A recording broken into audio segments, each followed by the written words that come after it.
E aí pessoal, tudo bem? Vamos então agora para a resolução do exercício 5. Bom, como de costume, nós faremos a leitura do enunciado da questão e nessa leitura nós vamos tentar fazer o reconhecimento das informações que são importantes para a construção de um modelo matemático em programação linear. E quais seriam essas informações? Bom, o que a gente sempre tem que tentar buscar, na ordem que eu vou falar agora. Em primeiro lugar, de variáveis de decisão. Em segundo, a função objetivo. E em terceiro, as restrições técnicas. Bom, às vezes vocês podem se questionar. Isso é difícil, isso é complicado. É realmente onde há a maior dificuldade dos estudantes de pesquisa operacional 1 é nesse início. São esses exercícios que vocês não estavam acostumados. Mas eu digo para vocês o seguinte: quanto mais exercícios, exemplos vocês fizerem, maior será a fluidez na identificação desses elementos. Tá? Ainda cabe um destaque aqui. Nenhum modelo matemático em programação linear deixa de passar por esse roteiro. Ok? Então vamos aqui à leitura do enunciado. Está aí na tela para vocês. Uma empresa fabrica 2 modelos de cinto de couro. O modelo M1, de melhor qualidade, requer o dobro do tempo de fabricação em relação ao modelo M2. Se todos os cintos fossem do modelo M2, a empresa poderia produzir 1.000 unidades por dia. A disponibilidade de couro permite fabricar 800 cintos de ambos os modelos por dia. Os cintos empregam fivelas diferentes, cuja disponibilidade diária é de 400 unidades para M1 e 700 unidades para M2. Os lucros diários são de R$ 4,00 para M1 e R$ 3,00 para M2. Qual o programa ótimo de produção que maximiza o lucro total diário da empresa? Construa o modelo do sistema descrito. Bom, vamos começar a identificação, tentar identificar o que o problema está fornecendo para a gente.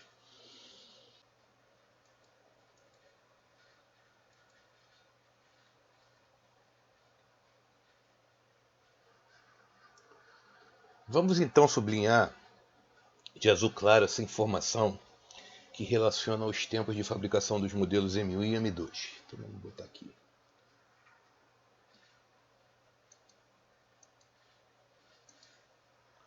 Modelo M1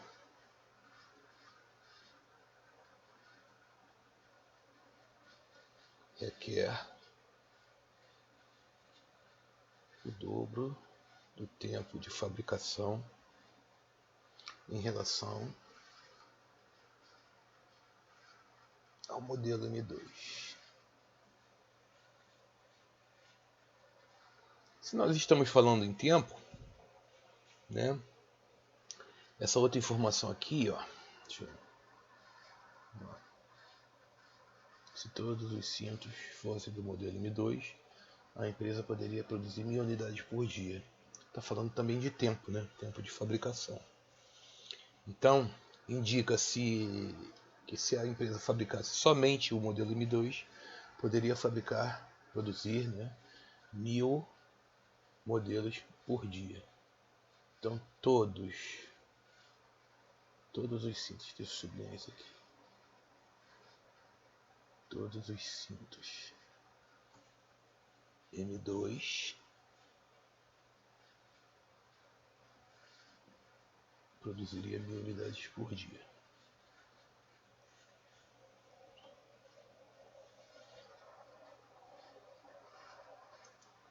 Vamos ver agora essa parte que fala sobre a disponibilidade de couro, né, e que permite que sejam fabricados 800 cintos de ambos os modelos. Vou sublinhar isso. Então, vamos sublinhar disponibilidade, sublinhar de amarelo, né? Disponibilidade de couro.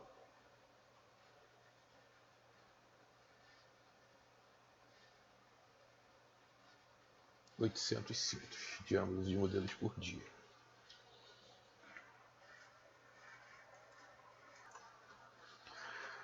Vamos agora à parte que fala das fivelas, né? Então, os cintos empregam fivelas diferentes, cuja disponibilidade diária é de 400 unidades para M2 e 700 para M1. Vamos sublinhar isso de vermelho. Então, disponibilidade diária, isso é importante a gente ressaltar. Já vamos falando que o tempo aqui é em dias, né? Disponibilidade diária, aquela lá em cima fabrica 1000 unidades de M2 por dia. Disponibilidade diária de fivelas é de 400 unidades para M1, 700 unidades para M2.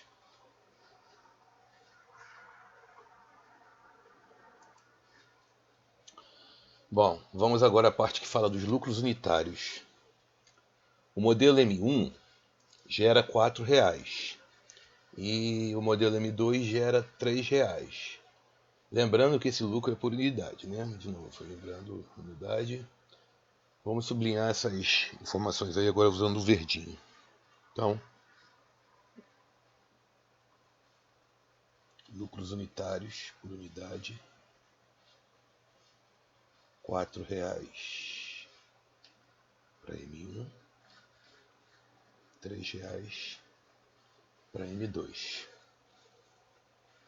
E finalizando, né, outra pergunta do problema, qual o programa ótimo de produção que maximiza o lucro total diário da empresa? Vamos fazer isso de então, outra cor. E pergunta qual o programa ótimo de produção que maximiza o lucro total diário, de novo aparecendo o período de tempo que nós vamos ter que considerar o lucro total diário da empresa.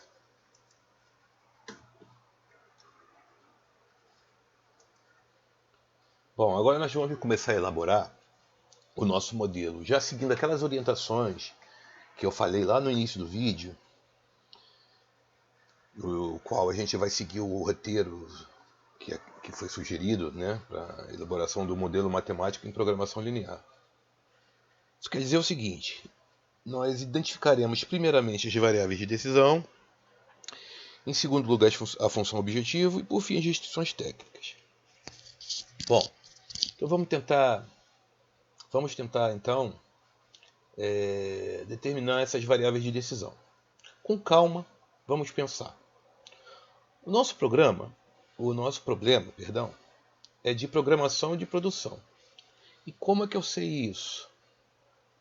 A resposta é na parte que foi sublinhada de lilás. A gente olha a parte que foi sublinhada de lilás. A nossa programação de produção está ali. Ele ainda fala, né, na palavra programa ótimo. Então a gente já vai imaginar uma programação de produção. Tá? Mas objetivamente, o que nós deveríamos pensar? O que a empresa produz. Aí sim, a resposta fica óbvia. São os cintos dos tipos M1 e M2. Bom, as variáveis de decisão são as quantidades a produzir no período indicado no problema. Com base no que foi dito ainda agora, né, vamos tentar fazer essa associação fazendo mais uma vez uma pergunta. O que é que vai ser produzido? Então, agora essa resposta fica mais fácil, né? A gente está raciocinando em cima dessa pergunta, disso que a gente sublinhou de lilás, aí fica bem mais fácil, né? Então, de novo, a gente chega à resposta. A gente está tentando amarrar um raciocínio que induza que a gente chegue à resposta. Então, no caso, né, o que vai ser produzido? Os cintos M1 e M2. Então, a gente chegou duas vezes, estamos raciocinando por duas linhas e chegamos a duas vezes a mesma conclusão. Com base nessa conclusão, vamos então escrever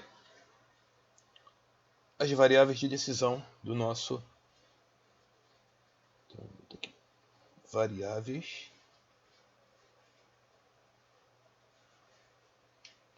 de decisão.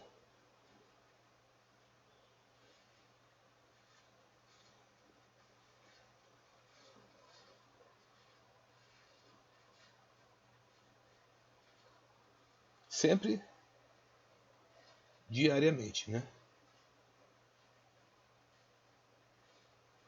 Deixa eu não esquecer do período.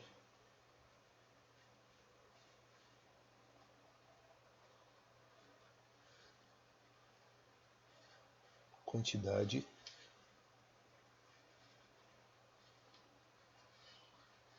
de cintos M1. Isso vai ser essa X1. Quantidade de cintos tipo M2. Então vamos chamar de X2.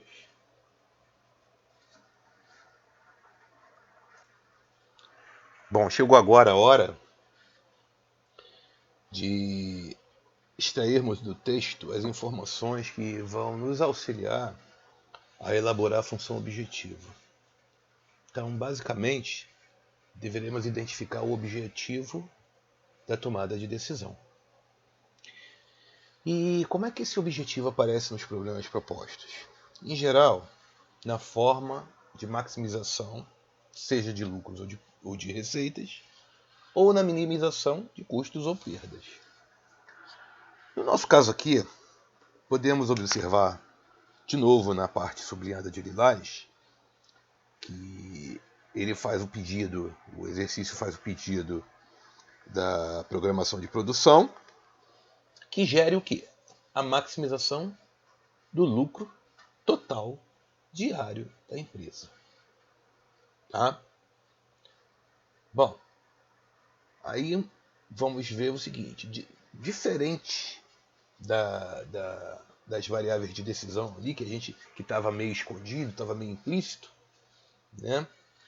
Aqui a pedida para o objetivo está escrachada, né? Bom, então nesse problema 5, a função objetivo é a expressão matemática, né? A função que vai calcular o quanto será lucrado pela empresa. A definição que eu sempre gosto de falar, todos os exercícios eu repito a mesma coisa, tá? Essa é a quantificação do objetivo que está sendo proposto. Nesse caso específico, o lucro. A expressão que determinaremos sempre será escrita em função das variáveis de decisão. Aliás, função objetivo e restrições técnicas sempre serão escritas em função das variáveis de decisão. Então, recapitulando, sabemos que essa empresa fabrica os cintos dos tipos M1 e M2. E as respectivas quantidades que são produzidas mensalmente fazem a composição das variáveis de decisão. Sabemos também que o lucro unitário para M1 é de R$ 4,00 e para M2 é de R$ 3,00. Então vamos escrever agora a função objetivo.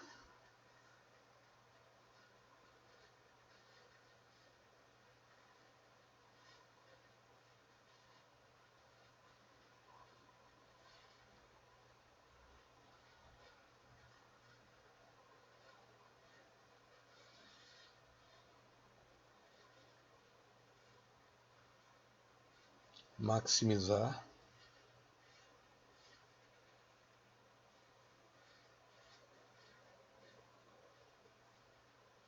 o lucro.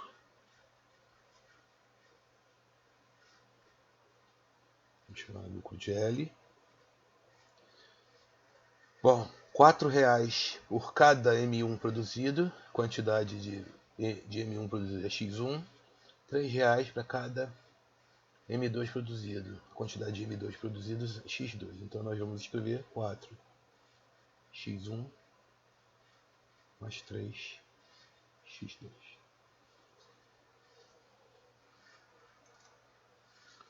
Bom, agora as restrições técnicas do modelo. Elas também são expressões lineares, que podem ser equações ou inequações, obrigatoriamente escritas em função das variáveis de decisão. Vocês perceberam que eu estou repetindo, eu estou indo sempre repetindo o que eu vou fazer para que a gente tenha sempre em mente que segue mais ou menos um procedimento padrão, tá? Então essas restrições técnicas irão produzir uma certa limitação à obtenção do lucro, tá? Nós vamos fazer aqui agora uma pausa na resolução do exercício para enfatizar algumas situações que são limitadoras, que podem gerar restrições técnicas e aparece aí direto nos exercícios que nós fazemos, e são bastante corriqueiras nesse ambiente produtivo, que podem gerar, né, as nossas restrições técnicas. Então vamos a elas. As limitações quanto ao tempo de utilização da mão de obra, o tempo de utilização de equipamentos, obtenção de matérias-primas, uso de recursos naturais ou de recursos energéticos, limitações de mercado como demanda, e entre outros, tá? Vamos voltar agora aqui ao nosso problema. Então a gente pode observar que os itens que sublinhamos de azul claro referem-se ao tempo que a gente gastou para a fabricação que a empresa gastou para a fabricação dos cintos dos tipos M1 e M2. Porém, essa informação, tá, aparece em duas frentes, em duas partes. Numa delas, ela mostra a relação entre os tempos de fabricação de M1 e M2, né? Quando fala que a M1 requer o dobro do tempo de fabricação de M2, tá? Vamos escrever isso.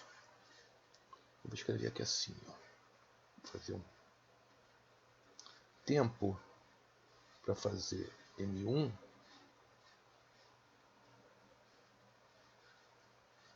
é igual ao dobro do tempo para fazer M2.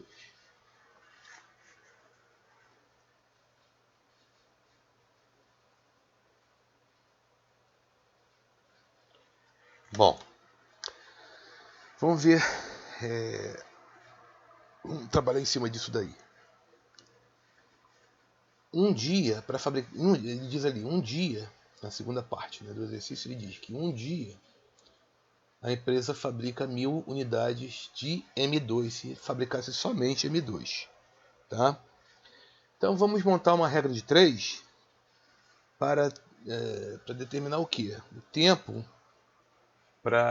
necessário para fabricar uma única unidade, uma única peça de M2.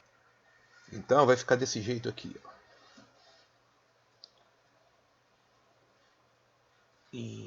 Para fabricar 1000 unidades, a empresa gastou um dia inteiro. Para fabricar uma única unidade, vai gastar TM2.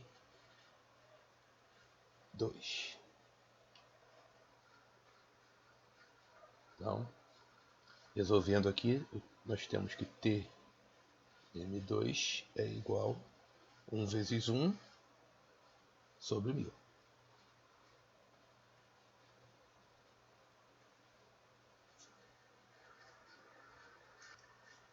Agora, a gente sabe que TM1 é igual ao dobro do tempo de M2. Então, TM1 vai ser igual a 2 sobre 1000. Fazendo a simplificação, 1 sobre 500. Bom, agora temos as informações de produções unitárias, de tempo de produção unitárias, tanto de M1 quanto de M2. Tá? uma informação que não está tão na cara, mas que com o desenrolar do tempo a gente já fica tão, digamos assim, cascudos, né, na hora de fazer essa identificação. Então, poderemos escrever uma restrição da limitação de tempo para a produção de x1 unidades de M1 e x2 unidades de M2. Lembrando que aqui o problema fala em produção diária, né? Então a gente vai escrever isso por dia. Okay? A nossa unidade de tempo aqui é o dia. Então vamos escrever nossas restrições técnicas.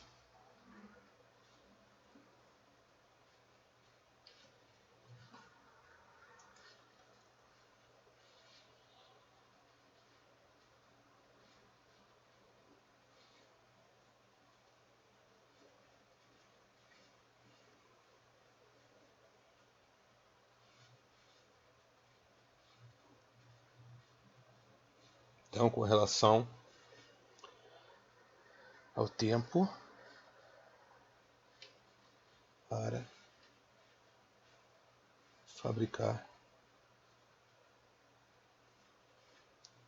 M1 e M2. Bom, se para fabricar uma unidade de M1 ele gasta 1 sobre 500, para fabricar x1 unidades, ele vai demorar 1 sobre 500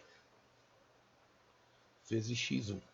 Mesmo raciocínio para M2. Se para fabricar uma unidade de M2 ele gasta o tempo de 1 sobre 1000, então para produzir x2 unidades ele vai gastar 1 sobre 1000 vezes x2.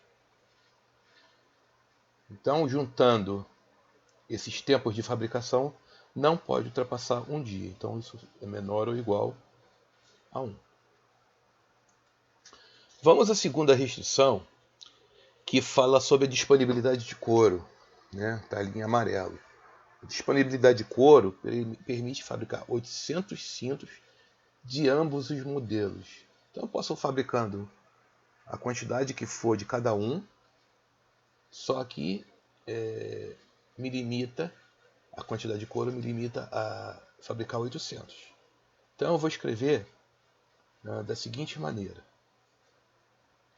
Então B vai ser a quantidade de matéria-prima, né, que está me limitando. Lembrando eu falei sobre aqueles fatores limitantes que aparecem. Então, tinha falado de quantidade de matéria-prima, né? No caso, couro. Quantidade de matéria-prima, couro. Então, o tanto de cintos do tipo M1 produzidos, juntando com o tanto de cintos do tipo M2, o couro é suficiente para produzir 800 unidades de ambos. Bom, agora a quantidade de fivelas, de novo, quantidade de matéria-prima limitando a produção. Então ele diz que a disponibilidade diária para fazer cinto do tipo M1 é de 400 fivelas e para fazer cintos M2 é de 700 fivelas. Então vamos escrever isso aqui. Então, a restrição C, quantidade de fivelas.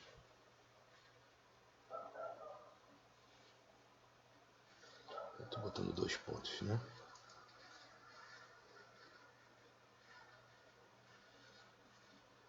Então, para x1, limitada a 400, para x2, limitada a 700. Não existe, nesse caso, uma expressão que relacione x1 e x2.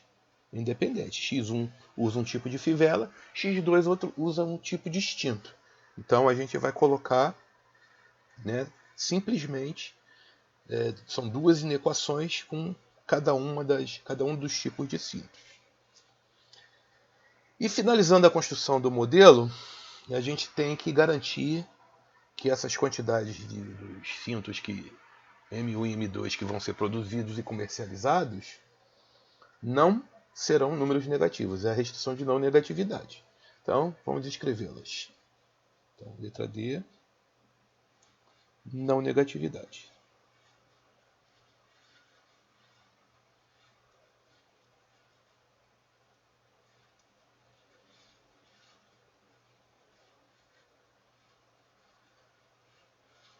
Então, x1 e x2 são quantidades que não são negativas, ou seja, são quantidades maiores ou iguais a zero.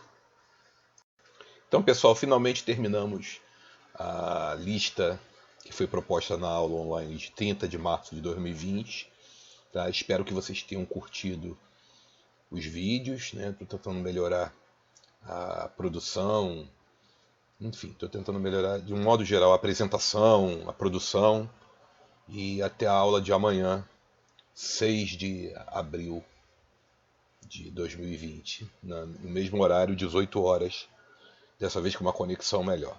Valeu, pessoal, então.